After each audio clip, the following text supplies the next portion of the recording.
throwing down some dunks as he wants. Well, none of these kids can do something with you, Zion. We are aware of that. That is true.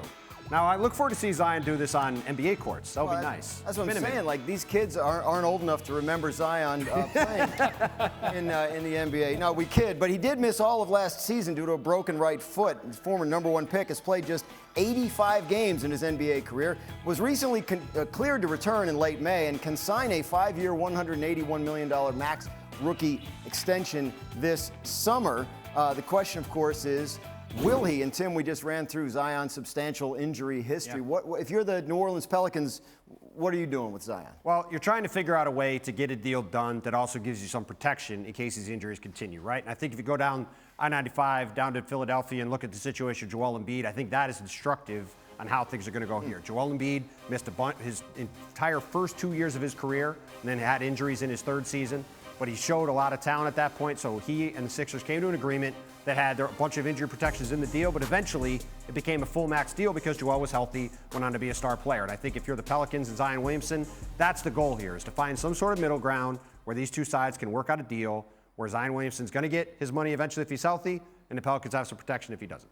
How do you think this plays out? Just watching those highlights, he's just absolutely spectacular talent. And this is really a study in risk tolerance, okay? So the Pelicans believe he is a maximum level player. They were ready to give him a contract.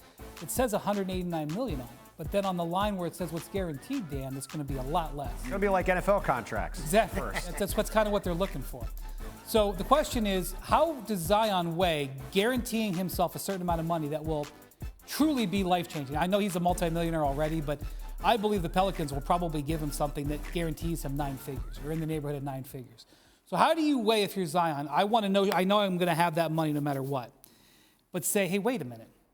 If I wait another year and I can be a free agent, I feel like there's going to be other teams out there that are going to give me a contract where it's all guaranteed. Well, I don't have to take any risk at all. And even if I don't play great this year, they'll see those highlights and they'll want to do it. And then if you're the Pelicans, you're saying, well, look, we don't want this guy to be unhappy. We want this guy to be here. We want this guy to be locked up. So where do we come to an equilibrium with that? Is that $120 million guaranteed? Is that $95 million guaranteed? Is that 3 years guaranteed? Do you play 60 games in your 4th year and have your 5th year guaranteed? Those are all things that are going to be negotiated probably over time. And because the two sides here, even though they're smiling about each other right now, Zion at the end of the season said, oh yeah, I'm going to sign. And David Griffin at the end of the season gave an interview where he said, oh yeah, we see him as a max player. It sounds like they're all happy.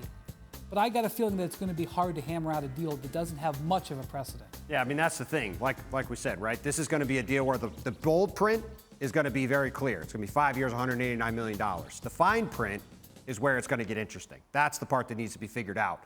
The top part, everybody agrees on. It's the bottom part is where it gets tricky. Can you imagine a situation where they would let him leave?